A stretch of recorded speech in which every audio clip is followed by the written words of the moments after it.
से जुड़े खास मुद्दे को लेकर। जी हां, एक तरफ जहां समाजवादी पार्टी के राष्ट्रीय अध्यक्ष अखिलेश यादव और बसपा सुप्रीमो मायावती ने साझा प्रेस कॉन्फ्रेंस करके बीजेपी और कांग्रेस को मुंहतोड़ जवाब देने की कोशिश की और साफ कहीं ना कहीं अपनी मंशा जाहिर कर दी कि इस बार वो लोकसभा चुनाव की उत्तर प्रदेश में 80 सीटों में से दमखम रखने वाले हैं, यानी कि 75 सीटें जीतने का पूरा मादा रख रहे हैं बुआ और बबुआ। तो वहीं इसी बीच उन्होंने कांग्रेस को गठबंधन से अलग करने का फैसला किया है, क्योंकि सिर्फ 2 सीटों पर वो उम्मीदवार खड़ी नहीं करेगी। सपा और बसपा 2 सीटें हैं, रायबरेली और अमेठी। लेकिन इसी बीच कांग्रेस अध्यक्ष राहुल गांधी ने भी एक बड़ा फैसला कर लिया है और ये फैसला अब सपा बसपा सहित बीजेपी की भी नींदें उड़ा सकता है। 3 हिंदी भाषी राज्यों में जीत के बाद राहुल गांधी बहुत जोशो खरोश में हैं। दुबई पहुंचकर उन्होंने कहा कि मन की बात करूंगा नहीं, जनता मन की बात आपकी सुनूंगा।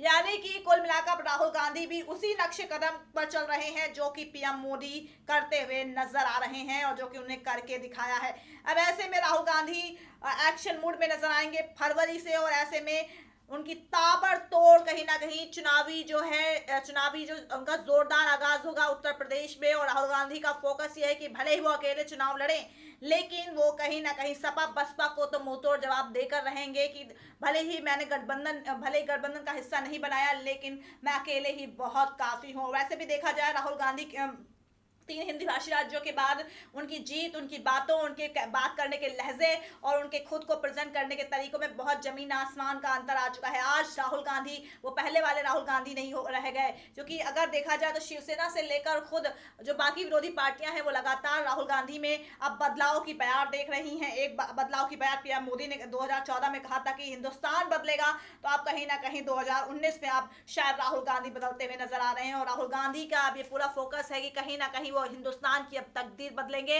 और इसका रास्ता जाएगा उत्तर प्रदेश से। और ऐसे में उत्तर प्रदेश पर उनका फोकस है। और ऐसे में जो खबर सामने आई, वो खबर मैं आपको बता दूं, पीएल पुनिया ने जानकारी दी है कि राहुल गांधी फरवरी में उत्तर प्रदेश में 10 जनसभाओं को संबोधित करने वाले हैं और पार्टी की आकांक्षाओं को और ज्यादा मजबूत करने के लिए वो लगातार जो है प्रदेश का दौरा करेंगे। इसी बीच मैं आपको बता दूं कि राहुल गांधी फरवरी में प्रदेश में यानी कि उत्तर प्रदेश में 10 जनसभाओं को संबोधित करने के साथ साथ हर तीसरे दिन उत्तर प्रदेश में ही होंगे। और ऐसे में जिस तरह से उन्होंने ये स्ट्रैटेजी बनाई है उत्तर प्रदेश को लेकर, राहुल गांधी को पता है कि वहां पर कांग्रेस वेंटिलेटर पर है और उन्हें पूरी कोशिश करनी है कि इस बार वेंटिलेटर से किसी भी तरीके से कांग्रेस को ऊपर लेकर जाना है। लेकिन सबसे बड़ा सवाल यह है कि इस बार सपा बसपा का गठबंधन बहुत मजबूत स्थिति में है।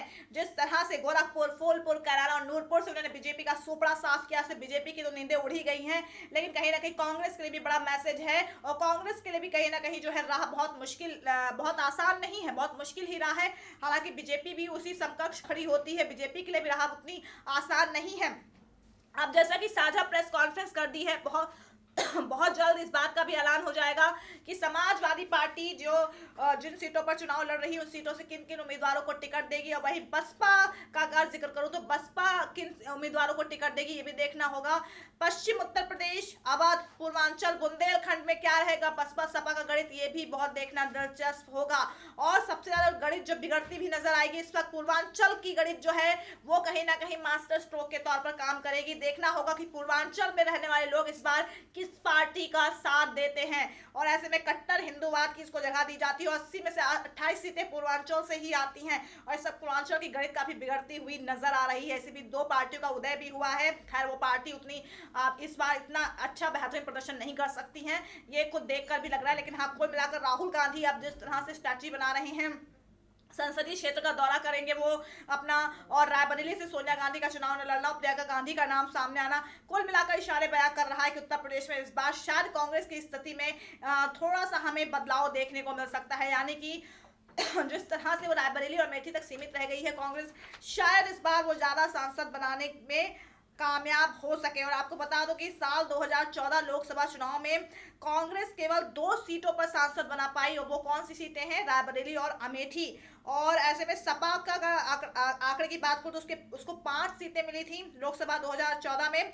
बसपा अपना खाता तक नहीं खोल पाई थी 2014 में। और इससे पहले अगर 2009 की बात करूं तो कांग्रेस ने उत्तर प्रदेश में 22 सांसद बनाए थे। और इसी दौरान जब उन्होंने 3 हिंदी भाषियों में जो जीत दर्ज की राहुल गांधी ने, उसके बाद उन्होंने एक इंटरव्यू में कहा है कि उत्तर प्रदेश में हम मजबूत ताकत बनकर उभरेंगे। और उन्होंने कहा है कि कांग्रेस को कम आंकने की गलती विरोधी कतई ना करें। जिस तरह से राहुल गांधी हुंकार भर रहे हैं, वो पूरी तरह से आश्वस्त है कि जब हम 3 हिंदी भाषी राज्यों से बीजेपी का सोपड़ा साफ कर सकते हैं तो उत्तर प्रदेश में ये काम क्यों नहीं हो सकता है। हालांकि उत्तर प्रदेश की गणित थोड़ी सी अलग है। 80 सीटें रखता है ये राज्य, और ऐसे में वहाँ पे जातिवाद, क्षेत्रवाद, हालांकि सिर्फ यूपी की ही बात नहीं है, ये सभी राज्यों पे ये चीज़ एप्लीकेबल होती हैं। आप कहीं भी देख लीजिए, वहाँ पे धर्म, जाति, क्षेत्रों की राजनीति तो चलती ही चलती है। लेकिन उत्तर प्रदेश में जो है राजनीति बहुत दिलचस्प होगी। चुनाव आयोग की तारीखों का ऐलान जब होगा तब होगा, लेकिन ये देखना है कि किस तरह से पार्टी जो है स्ट्रैटेजी अब बनाना शुरू कर रही है। मायावती और अखिलेश यादव की प्रेस कॉन्फ्रेंस हो गई, अब इसके बाद ये साफ होगा कि अब दोनों जो नेता है किस तरह से अपने उम्मीदवारों के लिए जो है क्षेत्रों का दौरा करते हैं, किस तरह से चुनावी सभाओं को संबोधित करते हैं। और अखिलेश यादव ने तो साफ साफ ऐलान कर दिया कि वो चौपाल के जरिए जनता से जुड़ने के लिए ज्यादा बेहतर विकल्प जो है उसको तलाशेंगे, क्योंकि उन्होंने उनसे जब पूछा गया कि रथ यात्रा करेंगे तो उनका साफ साफ ये कहना था अब रथ यात्रा के लिए बिल्कुल समय नहीं रह गया है, इसलिए वो चौपाल को ही सबसे बेहतर माध्यम बनाएंगे और चौपाल से ही वो जनता से कहीं ना कहीं अपनी बातों को उन तक कम्युनिकेट करेंगे, उन तक अपनी बातों को पहुंचाएंगे। अभी हाल ही में उन्होंने कन्नौज के जो फकीरपुरा गांव में उन्हें चौपाल के जरिए जनता तक अपनी बातें पहुंचाई भी थी। लेकिन कुल मिलाकर आप जिस तरह से राहुल गांधी, मायावती और बसपा का मायावती और अखिलेश का परफॉर्मेंस 2014 में बिल्कुल भी अच्छा नहीं था।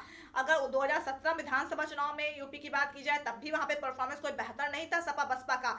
अखिलेश यादव के बारे में ये बात कही जा रही कि वो एक युवा नेता है, उनके पास बहुत समय है, वो आगे जाकर और अपनी राजनीति का विस्तार कर सकते हैं। लेकिन मायावती के पास अब शायद समय सीमित है, क्योंकि एक उनकी उम्र भी हो गई है, वो प्रधानमंत्री बनने की वो ख्वाहिशमंद भी थी। अब बनेगी नहीं बनेगी, क्योंकि महागठबंधन की अभी कोई सुगबुगाहट ही नहीं है। ऐसे में सबसे बड़ा सवाल तो ये है कि क्या महागठबंधन नहीं बनेगा, फिर कैसे क्या सब अपने अपने दम पर सारी पार्टियां चुनाव लड़ेंगी, या ऐन वक्त पर महागठबंधन का ऐलान भी हो सकता है।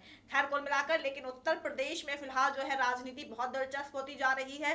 राहुल गांधी का अगले महीने से जो चुनावी कैंपेन की शुरुआत हो रही है, वो कहीं ना कहीं बयां कर रहा है कि उनको कम आंकड़ी गलती विरोधी कतई ना करें। और जिस तरह से पीएल पुनिया ने जानकारी दी है कि हर तीसरे दिन वो यूपी में ही रहेंगे, तो यानी कि पूरे फरवरी में फोकस उत्तर प्रदेश में करेंगे, उसके बाद वो बाकी राज्यों में जाएंगे, क्योंकि उनके लिए पूरा जो गढ़ है, क्योंकि बाकी राज्यों में परफॉर्मेंस कोई कांग्रेस की बेहतर नहीं है, ये भी देखना होगा। लेकिन फिलहाल उत्तर प्रदेश में 80 लोकसभा सीटें आती तो उनको शुरुआत यहीं से करनी पड़ेगी, और अपने संसदीय क्षेत्रों का दौरा करने के साथ साथ वो अब उन संसदीय क्षेत्रों पर भी निगाह डालेंगे जहां पर वो अपने उम्मीदवार खड़ा करें और वहां से जीते। क्योंकि देखिए, अगर सपा बसपा के उम्मीदवार की घोषणा आगामी कुछ दिनों में हो जाती है तो ऐसे में बीजेपी और कांग्रेस के उम्मीदवारों पर निगाह रहेगी कि आखिर वो कौन सा उम्मीदवार खड़ा करते हैं। और ऐसे में बहुत सी दिलचस्प सीटें हैं, अगर देखा जाए तो चाहे मैं लखनऊ की सीट की बात करूँ, प्रतापगढ़ की सीट की बात करूँ, गोरखपुर सीट की बात करूँ, वाराणसी की सीट की बात करूँ, या पश्चिम में चले जाइए तो मेरठ की सीट की बात करूँ, या अमरोहा सीट की बात करूँ, बहुत। और इधर अगर आप चले जाइए बुंदेलखंड साइड तो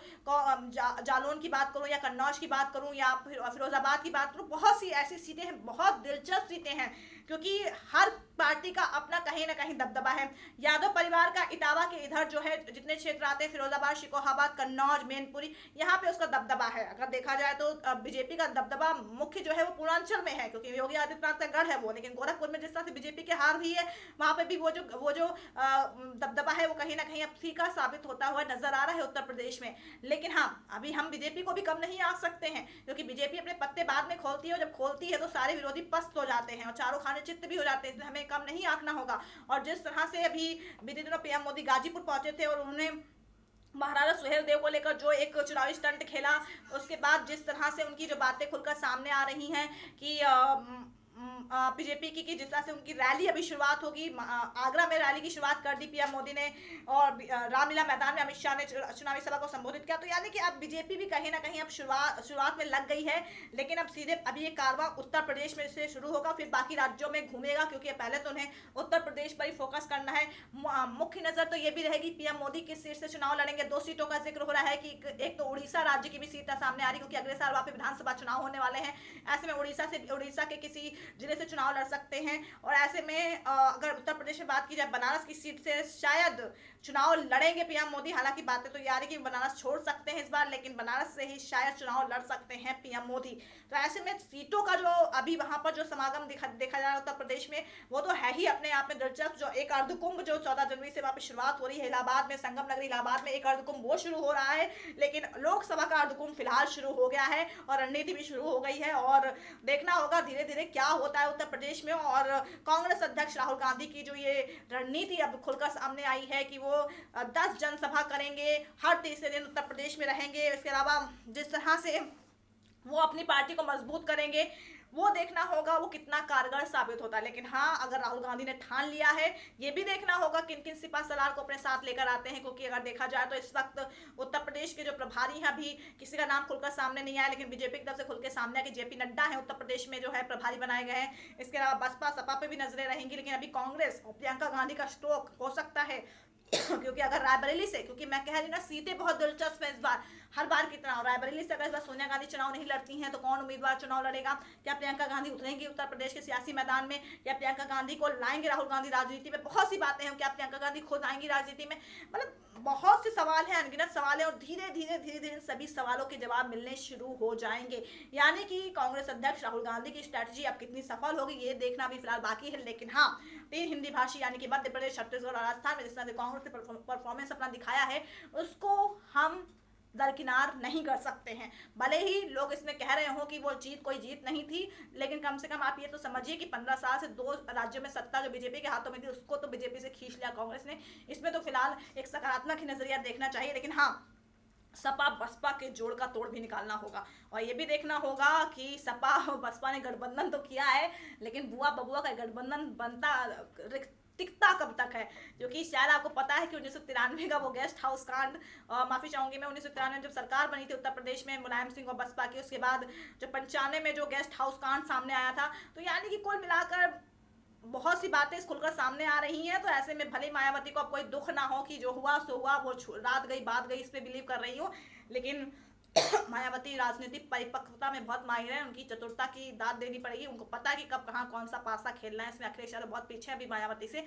लेकिन हाँ, कुल मिलाकर फिलहाल उत्तर प्रदेश की सरजमी को लेकर, चुनावी मैदान को लेकर अब राहुल गांधी ने अपनी रणनीति बना ली है। अब देखना होगा कि कैसे 80 सीटों पर चुनाव लड़ती है कांग्रेस, 80 में से कुछ सीटें छोड़ती है कांग्रेस, किन किन उम्मीदवारों के साथ जाएगी कांग्रेस, प्रियंका गांधी आएंगी क्या चुनावी मैदान में, सोनिया गांधी चुनाव लड़ेंगी नहीं लड़ेंगी, और कौन प्रभारी बनाया जाएगा। बहुत सी बातें हैं, अनगिनत बातें हैं। और राहुल गांधी किसको सिपासलार बनाएंगे, बहुत से है, और क्या क्या घोषणा पत्र होंगे, ये सबसे बड़ी दिलचस्प बात होगी। और ये भी देखना होगा पूर्वांचल का गणित किस तरह से इस बार करवट बदलता है। तो दर्शकों, लोकसभा चुनाव 2019 में बस इतना ही। बने रहिए आप SPN 9 न्यूज के साथ। हम आपको पल पल की अपडेट देते रहेंगे और बताएंगे आपको कि आखिर उत्तर प्रदेश की राजनीति में और क्या क्या दिलचस्प होने वाला है।